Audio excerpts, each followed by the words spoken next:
Hello friends, welcome to our channel Easy Coding with Sumit. I hope guys you are doing extremely well.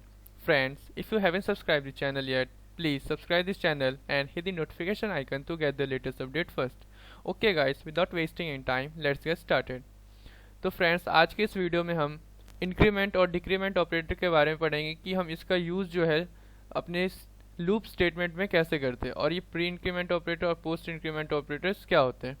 तो सबसे पहले तो हम post increment operator के बारे में पढ़ेंगे, फिर प्री इंक्रीमेंट ऑपरेटर के बारे में पढ़ेंगे और इसी का जो जस्ट अपोजिट जो होता है डिक्रीमेंट ऑपरेटर्स उसके बारे में पढ़ेंगे। तो सबसे पहले तो हम क्या करेंगे, यहाँ पे हम अपना एक हेडर फाइल जो है हैश इंक्लूड stdio.h हमने यहाँ पे क्या किया, डिक्लेयर कर लिया। उसके बाद हम अपना मेन सेक्शन बनाएंगे जिसमें कि हम क्या करेंगे, सबसे पहले तो हमने एक इंटीजर n जो है यहाँ पे डिक्लेयर किया जिसकी वैल्यू हम यहाँ पे 5 जो है पुट कर देते हैं। फिर हमने क्या किया, अगर हम इस टाइम अगर क्या करें, अगर printf कर दे n की value is equal to modulus d और ये एम्परसेंट ऑफ n और फिर रिटर्न 0, तो क्या होगा अगर अभी हम इसकी वैल्यू अगर यहाँ पे सेव करें इसको और इसको अगर रन करें तो आप देख सकते हो कि n की वैल्यू जो है ये यहाँ पे एड्रेस यहाँ पे आप देख सकते हो n की वैल्यू यहाँ पे 5 जो है ये यहाँ पे इसने दिखाया कि n की वैल्यू कितनी थी, 5 थी। वो एम्परसेंट लग गया तो इसका एड्रेस शो कर दिया कि एड्रेस इसका क्या है। तो अब हम क्या करेंगे, तो सबसे पहले तो देखते हैं कि हमारा जो पोस्ट इंक्रीमेंट ऑपरेटर होता है क्या होता है। तो इसका जो डेफिनेशन होता है पोस्ट इंक्रीमेंट ऑपरेटर का वो क्या बोलता है कि ये जो ऑपरेटर है इसमें क्या होता है कि सबसे पहले तो हम इसका यूज़ करते हैं, फिर इसकी वैल्यू को क्या करते हैं, इंक्रीमेंट करते हैं। आप तो पहले इसका सिंटैक्स देखो, तो ये जो x प्लस प्लस आपको दिख रहा है इसका मतलब हुआ कि जो x की वैल्यू है उसमें +1 क्या हो गया, ऐड हो गया। जस्ट सपोज कि यहाँ पे क्या है, मान के चलो n की वैल्यू कितनी है 5, n की वैल्यू कितनी है, n की वैल्यू है इज इक्वल टू 5। तो n प्लस प्लस क्या देने का मतलब हुआ कि n की जो वैल्यू है इसका मतलब हुआ कि n की वैल्यू जो है उसमें क्या हो जाए, +1 हो जाए, +1 हो जाए, ठीक। तो इस सबसे पहले क्या होता है, वैल्यू यूज़ होता है, देन उसका क्या होता है जो उसका एक्सप्रेशन है जो कि हम क्या करें, इंक्रीमेंट करें या फिर डिक्रीमेंट कर रहे हैं, वो क्या होगा वहाँ पे उसका हम यूज़ करेंगे। तो सबसे पहले क्या होता है, उसका वैल्यू का यूज़ होता है, उसके बाद जो होता है उसका एक्सप्रेशन जो होता है उसका यूज़ हम करते हैं। तो इसका मतलब हुआ कि जैसे कि हमने यहाँ पे क्या किया, हमने क्या n इज इक्वल टू 5 है, अभी n की वैल्यू कितनी है, तो n की वैल्यू अभी कितनी है, 5 है। तो हमने क्या किया, यहाँ पे हमने बोल दिया कि n प्लस प्लस, हमने क्या बोल दिया, n प्लस प्लस। उसके बाद क्या हुआ, फिर हम क्या करते हैं, printf। अब हम जानना चाहते हैं कि अब जो हमारा n है, अब जो हमारा n है उसकी वैल्यू कितनी है। तो n is equal to modulus d हमने लिख दिया और यहाँ पे हमने लिख दिया n, ठीक। यहाँ पे भी हम क्या करते हैं, तो न्यू लाइन के लिए यहाँ पे n। तो हम अगर इसको अभी सेव करें तो आप देख सकते हो फर्स्ट टाइम इसने बोला कि n की वैल्यू कितनी है 5, सेकेंड टाइम ये बोल रहा है कि n की वैल्यू कितनी है 6।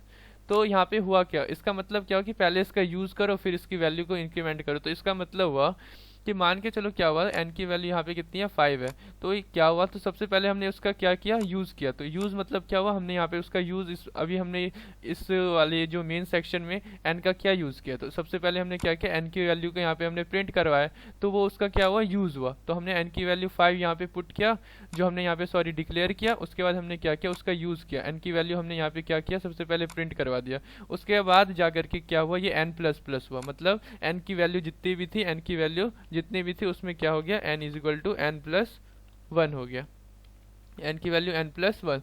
तो फर्स्ट लाइन के लिए जो है, फर्स्ट लाइन के लिए n की वैल्यू कितनी, 5 ही रह गई। सेकंड जब ये क्या हुआ, जब इसका यूज़ हो गया तब जा करके ये हमारा वर्क करेगा। तो ये वर्क किया तो इसका मतलब n की वैल्यू में +1 ऐड कर दिया, तो n की वैल्यू अब 5 से कितना हो गया, 6 हो गया। फिर लास्ट में हमने वही क्या किया, अब हमने फिर लास्ट में क्या किया कि जो अब n की वैल्यू जितनी हो चुकी है वो यहाँ पे प्रिंट कर दो। तो इसने क्या किया, प्लस कर देते, n क्या कर देते, प्लस प्लस कर देते। तो क्या होता कि अभी n की वैल्यू कितनी थी 5, तो फर्स्ट लाइन के लिए n की वैल्यू कितनी है 5। उसके बाद क्या हुआ, n is equal to n plus 1 हो गया, तो मतलब अब n की वैल्यू कितनी हो गई है 6। तो फिर वापस से ये क्या हुआ, फिर ये वापस से क्या हुआ, ये फिर से बोल रहा है कि n की वैल्यू कितनी हो जाए, तो n की वैल्यू अभी कितनी है 6। तो 6 हो गया। तो उसके बाद क्या करेगा, इसको अभी ये नहीं देखेगा, क्यों? क्योंकि ये पहले क्या करेगा, इसका यूज करेगा। सबसे पहले क्या करेगा, पोस्ट इंक्रीमेंट ऑपरेटर जो हमारा n का वैल्यू उसका यूज करेगा। तो उसका यूज मतलब जो ये printf फंक्शन है वो क्या कर देगा, यहाँ पे n की वैल्यू कितना वो प्रिंट कर देगा, 6 कर देगा। फिर लास्ट में क्या होगा, n प्लस प्लस, तो n की वैल्यू अभी कितनी है, 6 है। n की वैल्यू कितनी है, अभी 6 है।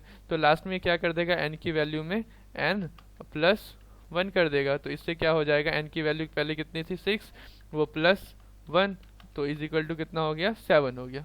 इज इक्वल टू कितना हो गया, 7। तो लास्ट लाइन में ये क्या प्रिंट कर देगा, 7, यानी n की वैल्यू 5, 6, ये 5 प्रिंट करेगा, ये 6 प्रिंट कर देगा और ये 7 प्रिंट कर देगा। तो अगर इसको हम रन करें तो आप देख सकते हो n की वैल्यू कितनी है, 5, 6 और 7। ठीक, तो फर्स्ट लाइन के लिए 5 हुआ, फिर इसका पहले यूज किया तो यानी 5 प्रिंट किया, फिर n प्लस प्लस, तो n की वैल्यू 5 थी तो ये इंक्रीमेंट ऑपरेटर वर्क करेगा। तो उसमें जो n की वैल्यू थी उसमें 1 प्लस हो गया, तो n की वैल्यू 5 से प्लस 1 यानी 6 हो गया। फिर इसका क्या करेगा, पहले तो यूज करेगा, तो इसने 6 को यहाँ पे प्रिंट किया। फिर उसका क्या होगा, n प्लस प्लस वर्क करेगा, तो ये n प्लस 1 यानी 6 से ये फिर 7 हो गया, और फिर हमने लास्ट में अपना ये printf इसको प्रिंट कर दिया। तो ये किसके लिए था, तो ये हमारा था पोस्ट इंक्रीमेंट ऑपरेटर। तो इसको हम कमेंट आउट कर लेते हैं और हम यहाँ पे लिख देते हैं कि ये जो हमारा था वो था हमारा पोस्ट इंक्रीमेंट ऑपरेटर। अब देखते हैं जो हमारा प्री इंक्रीमेंट ऑपरेटर होता है। प्री इंक्रीमेंट ऑपरेटर वो क्या होता है, तो जो हमारा प्री इंक्रीमेंट ऑपरेटर होता है वो बोलता है कि सबसे पहले क्या करो, जो वैल्यू है, जो हमारा भी वेरिएबल है उसकी वैल्यू को क्या करो, सबसे पहले इंक्रीमेंट करो, देन उसका जो है हम यूज करते हैं।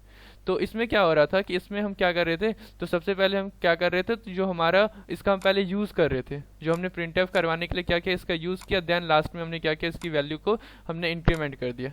ठीक, लेकिन इसमें क्या बोलता है, इसमें बोलता है कि सबसे पहले क्या करो, उसके वैल्यू जो रहता है ना उसको आप इंक्रीमेंट करो, देन उसका या क्या करो, यूज करो। तो यहाँ पे क्या है, n अभी कितना है, n 5 से इनिशियलाइज किया हमने यहाँ पर। उसके बाद हमने यहाँ पे क्या किया, हमने बोल दिया printf और हमने बोल दिया n is equal to modulus d। उसके बाद इसमें क्या होता है, जो इसमें हम n प्लस प्लस लिख रहे थे, हम इसमें n प्लस प्लस लिख रहे थे, इसमें हम प्लस प्लस n लिखेंगे, प्लस प्लस n लिखेंगे। तो इसमें क्या होगा, ये सबसे पहले n की वैल्यू कितनी है, 5, n की वैल्यू अभी कितनी है, n की वैल्यू है 5।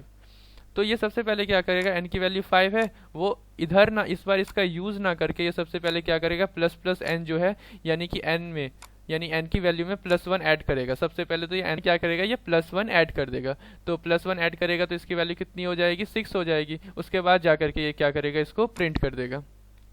और हम एक बार और फिर हम क्या करें, इधर n की वैल्यू अब देखें कि n की वैल्यू कितनी है, तो ये क्या शो करेगा, n। इसको अगर सेव करें तो ये 6 शो किया, 6 और 6। क्यों ये शो किया, तो ये क्या करेगा, 5 से ये पहले इसको क्या करेगा, एक इंक्रीमेंट करेगा, देन उसको क्या करेगा, इसका यूज करेगा प्री इंक्रीमेंट ऑपरेटर। ये हमारा क्या था, प्री इंक्रीमेंट ऑपरेटर। तो जो हमारा प्री इंक्रीमेंट ऑपरेटर होता है, तो इसको अगर हम शॉर्ट फॉर्म में ऐसा लिखें, तो जो हमारा पोस्ट इंक्रीमेंट ऑपरेटर, सबसे पहले तो पोस्ट इंक्रीमेंट ऑपरेटर होता है, तो इसमें क्या होता है कि सबसे पहले तो ये बोलते हैं यूज फर्स्ट, यानी कि इसका यूज पहले करना है, then use the inside expression, यानी इसका क्या करना है, सबसे पहले तो यूज करना है, उसके बाद जो एक्सप्रेशन दिया है इसके इनसाइड में उसका हम क्या करेंगे, यूज कर, सॉरी प्री इंक्रीमेंट ऑपरेटर होता है, जो हमारा प्री इंक्रीमेंट ऑपरेटर होता है, वो क्या बोलता है कि सबसे पहले तो जो एक्सप्रेशन जो है, सबसे फर्स्ट यूज इनसाइड एक्सप्रेशन, सबसे पहले जो हमारा एक्सप्रेशन है उसका यूज करो। उसके बाद उसके बाद क्या करो, उसके बाद हमें क्या करना है, तो हमने इसका यूज किया है उसका यूज करो। उसके बाद ये प्रिंट फंक्शन का आप यूज करो। तो ये बोलते हैं first use inside expression then use, और ये क्या बोलते हैं कि use first then use the inside expression. ठीक, और जो हमारा डिक्रीमेंट ऑपरेटर होता है, सेम टू सेम इसी की तरह वर्क करता है। जो हमारा प्री डिक्रीमेंट ऑपरेटर रहेगा, सबसे पहले वो क्या करेगा, एक्सप्रेशन को माइनस करेगा और उसके बाद जा करके वो प्रिंट करेगा। तो उसका भी एक एग्जांपल देख लेते हैं। तो इसको मैं क्या करता हूँ, सबसे पहले तो यहाँ पे कमेंट आउट कर देते हैं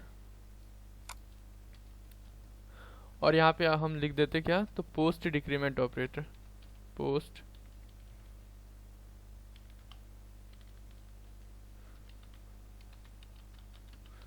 पोस्ट डिक्रीमेंट ऑपरेटर। तो ये क्या करेगा सबसे पहले, तो जैसे कि n की वैल्यू 5 इनिशियलाइज है, तो सबसे पहले हमने printf किया और यहाँ पे हमने किया मॉडुलस d। तो हम लिख देते हैं n इज इक्वल टू कितना है, n is equal to modulus g। और उसके बाद हम क्या करते हैं, यहाँ पे बता देते हैं कि हमें सब यहाँ पे करना क्या है, तो n माइनस माइनस। तो ये डिक्रीमेंट हो रहा है तो हम n माइनस माइनस करेंगे, ठीक। उसके बाद हमने यहाँ पे क्या किया, printf कर लिया मॉडुलस d और यहाँ पे हम बता देते हैं कि ये क्या है, तो n। अब इसका क्या करें, सेव करें इसको। तो ये क्या करेगा, n की वैल्यू भी कितनी है, 5 है, तो ये सबसे पहले क्या करेगा, 5 प्रिंट कर देगा, क्योंकि ये सबसे पहले क्या करेगा, पोस्ट में क्या होता है, सबसे पहले उसका यूज़ करता है, तो ये 5 प्रिंट कर देगा। फिर ये नेक्स्ट जब आएगा तो n माइनस माइनस करेगा, यानी n इज इक्वल टू क्या हो जाएगा, n इज इक्वल टू क्या हो जाएगा, n is equal to n minus 1 हो जाएगा, ठीक। n is equal to n minus 1 हो जाएगा, फिर जाकर के वो n को जो होगा वो प्रिंट करवा देगा। तो ये n इज इक्वल टू 5 और n इज इक्वल टू 4। तो n इज इक्वल टू 5 इसलिए क्योंकि सबसे पहले वो n के लिए आया यहाँ पे और उसने n को क्या किया, प्रिंट करवा दिया। फिर लास्ट में यहाँ पे क्या हुआ, n माइनस माइनस हुआ, तो 5 माइनस 1 4 हो गया। फिर उसने जो n की वैल्यू अभी कितनी अपडेट होकर के कितनी हो गई है, 4, और वो इसने क्या किया, यहाँ पे प्रिंट करवा दिया। तो ये होता है पोस्ट डिक्रीमेंट ऑपरेटर। अब प्री डिक्रीमेंट ऑपरेटर का अगर देखें तो प्री डिक्रीमेंट ऑपरेटर में क्या होगा, प्री डिक्रीमेंट ऑपरेटर। तो प्री डिक्रीमेंट ऑपरेटर में क्या होगा, हम सबसे पहले हमने यहाँ पे क्या printf कर दिया और हम बोल देंगे कि n is equal to modulus d, n is equal to modulus d। और उसके बाद हम यहाँ पे क्या बोल देंगे, जो इसमें भी minus minus n, minus minus n। Then उसके बाद हम क्या करेंगे, printf कर देंगे modulus d, n is equal to modulus d करके लिख देते हैं, n is equal to modulus d। और उसके बाद हमने यहाँ पे क्या लिख दिया, n। फिर इसको अगर सेव करें तो ये क्या कर देगा, तो n की वैल्यू ये पहले यहीं पे पहले ये क्या कर देगा, जो एक्सप्रेशन लिखा है वो हमने वो यहाँ पे पहले वर्क कर देगा। तो n इज इक्वल टू ये क्या कर देगा, n माइनस 1, यानी कि n की जो वैल्यू थी पहले, तो n की वैल्यू कितनी थी, तो n इज इक्वल टू कितना हो जाएगा, 5 माइनस 1, यानी इज इक्वल टू 4। तो पहले ये पहले क्या किया, अपना एक्सप्रेशन यहाँ पे पहले ये वर्क करेगा, उसके बाद जाकर के इसका यूज़ होगा। तो n इज इक्वल टू अभी 4 हो गया है, तो ये क्या कर देगा, 4 प्रिंट कर देगा। और फिर हमने n की वैल्यू यहाँ पे क्या क्या है, प्रिंट करवाया, तो n की वैल्यू 4 ये वापस से प्रिंट कर देगा, यानी दोनों वाले सिचुएशन में क्या हो जाएगा, 4 यहाँ पे प्रिंट हो जाएगा। तो यहाँ पे 4 क्या हो गया, तो प्रिंट हो गया। तो प्री डिक्रीमेंट और प्री इंक्रीमेंट ऑपरेटर क्या होता है, सबसे पहले एक्सप्रेशन जो रहता है इनसाइड एक्सप्रेशन उसका यूज़ किया, उसके बाद देन उसका जो हमने यहाँ पे printf करवाया उसका यूज़ होगा। और जो हमारा पोस्ट डिक्रीमेंट और इंक्रीमेंट ऑपरेटर रहता है वो सबसे पहले क्या करता है, तो वो printf फंक्शन का पहले यूज़ करेगा, देन उसका एक्सप्रेशन का क्या करेगा, वो यूज़ करेगा, इनसाइड एक्सप्रेशन यूज़ होगा। तो अब हम क्या करते हैं, तो एक डिक्रीमेंट ऑपरेटर का हम प्रोग्राम बनाते हैं। उसके बाद जो है, और एक चीज़ और, ये जो हमारा जो ये डिक्रीमेंट और इंक्रीमेंट ऑपरेटर रहता है, ये जो प्लस प्लस रहता है वो किसके लिए वर्क करता है, कि आपको जब एक का इंक्रीमेंट करना हो या फिर एक का डिक्रीमेंट करना हो। मतलब जैसे कि ये जो वैल्यू कितना था 5, ये जो हमारा प्लस प्लस सिंबल है जो हमने आगे में लिखा और जो हमने पीछे में लिखा, वो सिर्फ किसके लिए वर्क करते हैं, तो आपको अगर एक का इंक्रीमेंट करना हो या फिर एक का डिक्रीमेंट करना हो तभी आप इस एक्सप्रेशन को लिखेंगे। यानी कि हर टाइम आप देख रहे थे कि यहाँ पे जो वैल्यू थी, n की वैल्यू पहले 5 थी, तो ये क्या हुआ, तो सबसे पहले 4 हुआ, तो ये 4 हुआ, ठीक। अगर आपको इसमें क्या करना रहता है, 2 का माइनस करना रहता, हर एक टाइम में क्या हो रहा था, एक एक का माइनस या फिर एक एक का ही प्लस हो रहा था। अगर आपको यहाँ पे 2 का माइनस करना रहता है तो उस टाइम आप इसको ऐसा नहीं लिख सकते हो, माइनस माइनस करके 3 बार माइनस लगा दिए, तो वो क्या हो जाएगा, वो गलत हो जाएगा। अगर आपको सिर्फ एक ही का प्लस करना हो या फिर एक ही का माइनस करना हो तभी आप क्या कर सकते हो, तो तभी आप इस एक्सप्रेशन को लिख सकते हो, प्लस प्लस एन और माइनस माइनस एन करके, ठीक। तो अभी हम क्या करते हैं, एक डिक्रीमेंट ऑपरेटर, हम इंक्रीमेंट ऑपरेटर का तो हमने पढ़ा था कि हमने 1 से लेकर 100 तक की वैल्यू को हमने क्या किया था, प्रिंट करवाया था। अभी हम क्या करते हैं, एक डिक्रीमेंट ऑपरेटर का हम यूज़ देखते हैं कि हम डिक्रीमेंट ऑपरेटर का यूज़ कैसे करते हैं फॉर लूप में। तो सबसे पहले हमने क्या किया, यहाँ पे मान के चलो हमें क्या करना है, तो इसको कमेंट आउट कर देते हैं।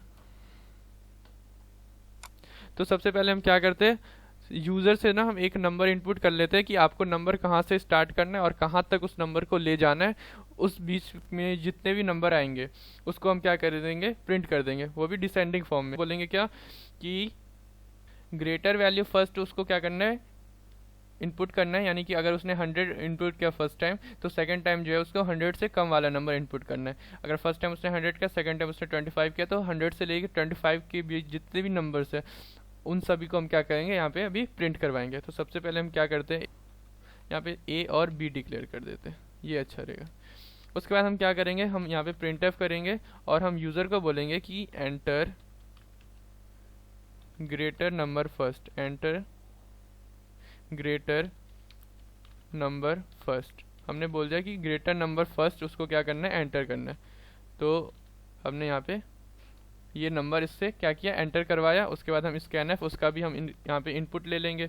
तो इनपुट कैसे लेंगे, तो मॉडुलस डी, और उसके बाद हम क्या बोल देंगे यहाँ पे कि उसको किस में स्टोर कराना है, तो एम्परसेंट ऑफ ए। हमने क्या किया, उसको ए में स्टोर करवा दिया, ठीक। उसके बाद हम क्या करेंगे, प्रिंटएफ करेंगे और इसको बोल देंगे कि enter smaller number, enter smaller number, ठीक। हमने क्या बोल दिया, enter smaller number this time. तो इस टाइम इसको क्या करना है, कोई स्मॉलर नंबर कोई एंटर, यहाँ पे स्मॉलर नंबर कोई भी एंटर इसको यहाँ पे करना है, कोई भी स्मॉलर नंबर जो उसने पहले एंटर कर लिया है। तो क्या हो सकता है, यहाँ पे दो सिचुएशन हो सकता है, या फिर या तो वो एंटर करे या फिर ना करे। अगर वो एंटर कर रहा है तो ये नंबर हमें चेक करना पड़ेगा वो क्या ए से लार्जर है वो या फिर स्मॉल है। तो हम क्या करेंगे, यहाँ पर पहले बी में हमने यहाँ पे इसको स्टोर करवा दिया। उसके बाद अब क्या होगा, अब हम चेक करेंगे कि इफ़ क्या हो कि ये जो हमारा बी है, ये जो हमारा बी है वो हर टाइम क्या होना चाहिए, लेस देन होना चाहिए किससे, ए से। अगर वो बी अगर ए से क्या है, लेस देन है, इफ़ अगर बी ए से क्या है, लेस देन है, तो ठीक है। अगर मान के चलो बी जो है अगर ए से क्या है, ग्रेटर देन है, यानी बी की वैल्यू उसने ग्रेटर और ए की वैल्यू उसने स्मॉल यहाँ पे क्या किया, प्रिंट कर दिया। तो उसके बाद हम इसको क्या बोल देंगे, यूज़ करना सीखा था। तो वापस हम यहाँ पे आएंगे, दो सिचुएशन हो सकता है, या तो वो ए की वैल्यू जो है यहाँ पे उसने ए का वैल्यू प्रिंट किया, मान के चलो ए की वैल्यू है वो क्या है, ए की वैल्यू, अगर ए की वैल्यू उसने प्रिंट किए 12 तो सही है, ठीक, 12 सही है। उसके बाद बी के वैल्यू हमने उसको बोला प्रिंट करने के लिए, तो बी की वैल्यू उसने क्या, अगर उसने 19 प्रिंट कर दिया, हम तो क्या कर रहे हैं, हम तो ए से बी यानी 12 से हम 11 आएंगे, फिर 10 आएंगे, 9, 8, 7 ऐसे आएंगे, इस टर्म में आएंगे। तो क्या हो जाएगा कि 12 से 19 तो कभी पहुंच ही नहीं पाएगा। तो उस टाइम क्या हो जाएगा, हमारा जो लूप है वो चलता ही चले जाएगा, वो कंडीशन को ढूंढ ही नहीं पाएगा, वो इन्फिनिट लूप हो जाएगा। यानी जब तक कि हमारा मेमोरी फुल ना हो जाए तब तक वो प्रिंट करता रहेगा, ठीक। तो वो ऐसा हमें नहीं करना है, हमें क्या करना है, अपने जो हमारा डेस्टिनी है वहाँ पे हमें पहुँचना है। तो हम क्या बोलेंगे इसको कि जो फर्स्ट ए का नंबर हमें यहाँ पे एंटर किया उससे जो है छोटा नंबर यहाँ पे एंटर करना है। तो हम क्या बोलेंगे, कंडीशन चेक करेंगे, इफ कंडीशन कि अगर बी की वैल्यू जो है अगर ग्रेटर देन है, बी की वैल्यू अगर ग्रेटर देन है ए से। गो टू स्टेटमेंट का यूज़ देखा था प्रीवियस वीडियोस में कि गो टू स्टेटमेंट का यूज़ हम कैसे कर सकते हैं। तो सेम टू सेम अभी हम गो टू स्टेटमेंट का यूज़ करेंगे। हम क्या बोल देंगे कि अगर अभी जो b की वैल्यू हो वो अगर ग्रेटर देन है a से, तो हम क्या करेंगे, गो टू का सबसे पहले तो गो टू कीवर्ड लिखेंगे और यहाँ पे हम लिख देते हैं और हम यहाँ पे क्या करेंगे, स्टार्ट, और ऐसा हम लिख देंगे। इससे क्या हो जाएगा, अगर वो b की वैल्यू b की वैल्यू अगर उसने एंटर किया और वो ग्रेटर देन रहता है a से, यानी इसने यहाँ पे 19 एंटर किया जबकि a की वैल्यू कितनी है, अभी 12 है, तो वो क्या हो जाएगा, वापस से इधर ही आ जाएगा, वापस से उसको बोलेगा कि यहाँ पे क्या करो, नंबर एंटर करो। जब तक कि वो स्मॉलर नंबर एंटर नहीं करता तब तक वो इस प्रोग्राम से आगे नहीं आ पाएगा। उसके बाद हम क्या करेंगे, अपना फॉर लूप का सिंटैक्स लिखेंगे। फॉर लूप हम सबसे पहले कीवर्ड लिखेंगे और हमने इंटीजर टाइप का टाइप आई वेरिएबल हमने यहाँ पे क्या किया, डिक्लेयर किया, जिसको हम बोलेंगे सबसे कहाँ से स्टार्ट होना है, तो हमें किस फॉर्म में इसको प्रिंट करवाना है, तो हमको इस फॉर्म में इसको प्रिंट करवाना है। तो सबसे पहले तो ए की वैल्यू कितनी है, 12 है, तो मान के चलो इसने यहाँ पे एंटर किया 12 और इसने एंटर किया यहाँ पे 5, तो हमें इसको किस टर्म में प्रिंट करना है, 12, फिर 11, फिर 10, फिर 9, 8, 7, 6 और 5 तक, लास्ट में कहाँ 5 तक प्रिंट करवाना है। तो आई स्टार्ट कहाँ से हो रहा है, तो आई 12 से स्टार्ट हो रहा है। आई कहाँ से स्टार्ट हो रहा है, 12 से स्टार्ट हो रहा है। तो 12 किसकी वैल्यू है, तो ए की वैल्यू है ना। तो हम बोल देंगे कि हमारा आई कहाँ से स्टार्ट हो, ए से स्टार्ट हो। फिर हम उसको चेक करेंगे कि आई क्या है, ग्रेटर देन या फिर इक्वल देन रहना चाहिए किसके, तो बी के। क्योंकि b की वैल्यू कितनी है 5 है, और हमें कहाँ तक ले जाना है इसको, सिर्फ b तक ही ले जाना है। और हमें क्या है 12 से 5 तक पहुंचने के लिए हर बार क्या करना पड़ेगा, एक एक माइनस करना पड़ेगा। तो या तो आप इसको i is to I minus 1 लिख सकते हो, या फिर आप इसको i माइनस माइनस लिख सकते हो। क्योंकि अगर आपको एक का अगर क्या करना है डिक्रीमेंट करना है, तो ये जो पोस्ट डिक्रीमेंट ऑपरेटर था या फिर प्री डिक्रीमेंट ऑपरेटर था उसका हम यूज़ कर सकते हैं। तो अभी हम पोस्ट डिक्रीमेंट ऑपरेटर का यूज़ करें तो उस टाइम हम क्या लिखेंगे, यहाँ पे i माइनस माइनस हमने यहाँ पे लिख दिया। उसके बाद हमें क्या करना है, हमें प्रिंट एफ करना है किसको, तो मॉडुलस डी, और हमें किसको प्रिंट करना है यहाँ पे n, और यहाँ पे हमने लिख दिया i को हमें क्या करना है प्रिंट करना है। क्यों, क्योंकि हर टाइम क्या होगा i की वैल्यू हर टाइम चेंज होगी। i की वैल्यू अभी कितनी है 12, ए से स्टार्ट हो रहा है 12, फिर ये कंडीशन चेक करेगा। तो ये भी हम अभी देखेंगे कैसे ये कंडीशन वगैरह चेक करेगा। सबसे पहले इसको सेव करते हैं और इसको अगर रन करें तो क्या है, ये सबसे पहले बोल रहा है एंटर ग्रेटर नंबर फर्स्ट। तो हमने बोल दिया कि सबसे फर्स्ट नंबर हमने यहाँ पे एंटर किया 19। फिर ये बोलेगा enter smaller number this time, तो स्मॉलर नंबर हम ना डाल करके और हम क्या करते हैं 28 डाल देते हैं। तो ये क्या बोलेगा, ये वापस से बोलेगा कि enter smaller number this time. जब और हम कितनी भी टाइम अगर इसको ऐसा प्रिंट करते रहे तो ये इन्फिनिट टाइम तक हमको तब तक बोलेगा जब तक कि हम स्मॉलर नंबर यहाँ पे प्रिंट ना कर दे। तो हमने 19 से क्या किया, हमने यहाँ पे 7 प्रिंट कर दिया। ठीक, तो ये क्या करेगा 19 से स्टार्ट करेगा, 19, 18, 17, 16, 15, 14, 13, 12, 10, 9, 8 और 7 तक ये क्या कर दिया यहाँ पे प्रिंट कर दिया। तो ये वर्क कैसे किया, तो इसको देखते हैं। सबसे पहले हम क्या करते हैं, इसको कॉपी कर, ठीक। तो यहाँ पे अब क्या होगा, यहाँ पे क्या होगा, हमारा i कहाँ से स्टार्ट था, तो हमारा i a से स्टार्ट था, और a की वैल्यू कितनी है, अभी a की वैल्यू मान के चलो 12 है। तो a की वैल्यू अभी कितनी है, a की वैल्यू 12 है, और जो हमारा b है, b स्मॉलर नंबर, उसकी वैल्यू कितनी है 8 है। ठीक, तो सबसे पहले क्या होगा, ये कहाँ से स्टार्ट हुआ, i इज इक्वल टू ए से स्टार्ट हुआ, i इज इक्वल टू ए से स्टार्ट हुआ। तो अभी i की वैल्यू कितनी है, तो i की वैल्यू अभी कितनी है a यानी 12। ठीक, 12 है। फिर हम क्या करेंगे यहाँ पे, फिर हम चेक करेंगे क्या i की वैल्यू क्या greater than equal to b है, तो यानी कि i की वैल्यू यानी 12 जो है क्या वो ग्रेटर देन या फिर इक्वल टू b यानी 8। क्या i की वैल्यू यानी 12 जो है या तो ग्रेटर देन या फिर इक्वल टू है किसके 8 के। तो यहाँ पे क्या हो जाएगा, ये कंडीशन जो होगा, ये कंडीशन जो है वो क्या हो गया, तो ये ट्रू हो गया। ये कंडीशन क्या हो गया, तो ट्रू हो गया।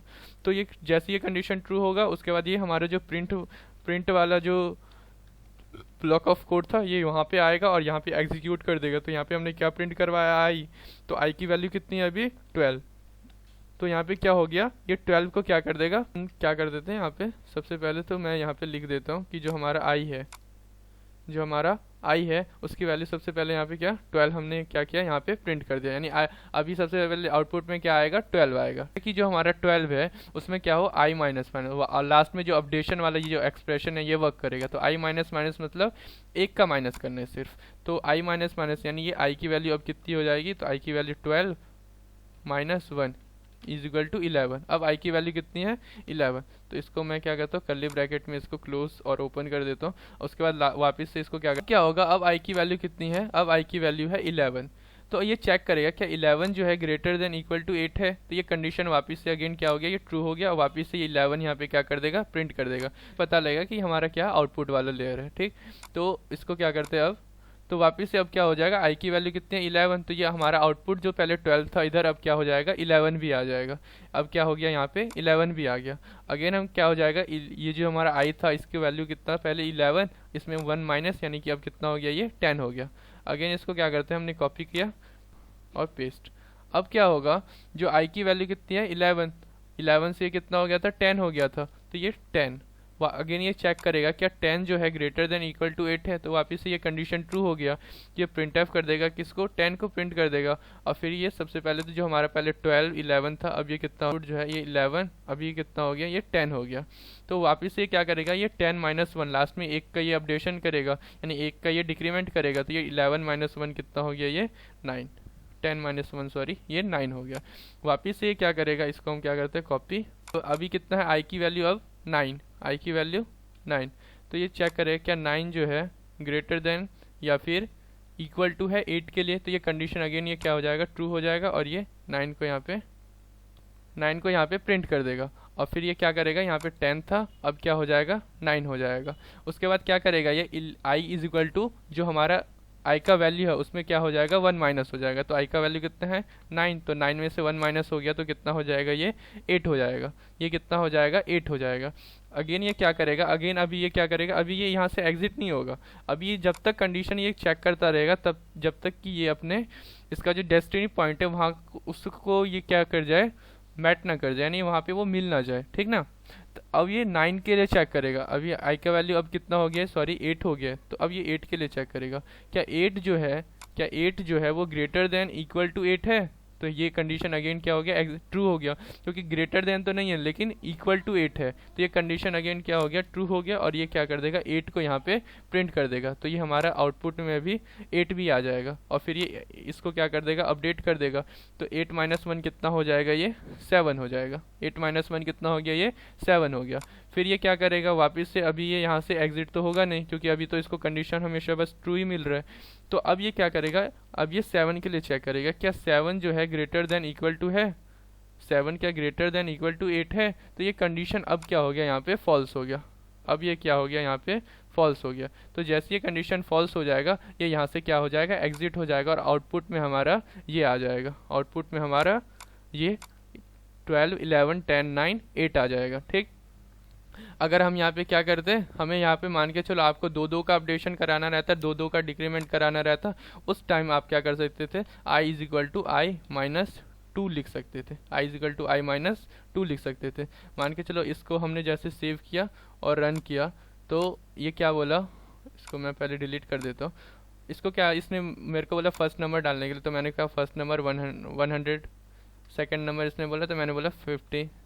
तो ये क्या किया, एक 100 99 98 97 96 इस टर्म में इसने क्या किया, यहाँ पे मेरे को प्रिंट करके दे दिया। अब मैं चाहता हूँ कि मेरे को ना 2 का अपडेशन करना है, तो उस टाइम पे आप हम एक और माइनस यू ऐसा करके नहीं लिखेंगे। उस टाइम हम क्या बोलेंगे कि आई की वैल्यू में क्या हो जाए, आई माइनस 2 हो जाए, आई माइनस 2 हो जाए। और वापस से अगर इसको सेव करें और इसको क्या करें, यहाँ पे रन करें, तो ये इसने बोला फर्स्ट नंबर एंटर करने के लिए, तो फर्स्ट नंबर मैंने बोला 100, सेकेंड नंबर मैंने बोला 50, और ये क्या किया, 2 का अपडेशन किया, 100 फिर 98 96 94 इस टर्म में।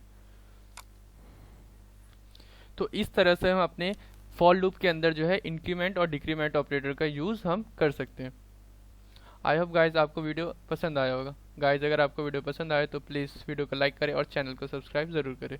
Okay guys, thank you.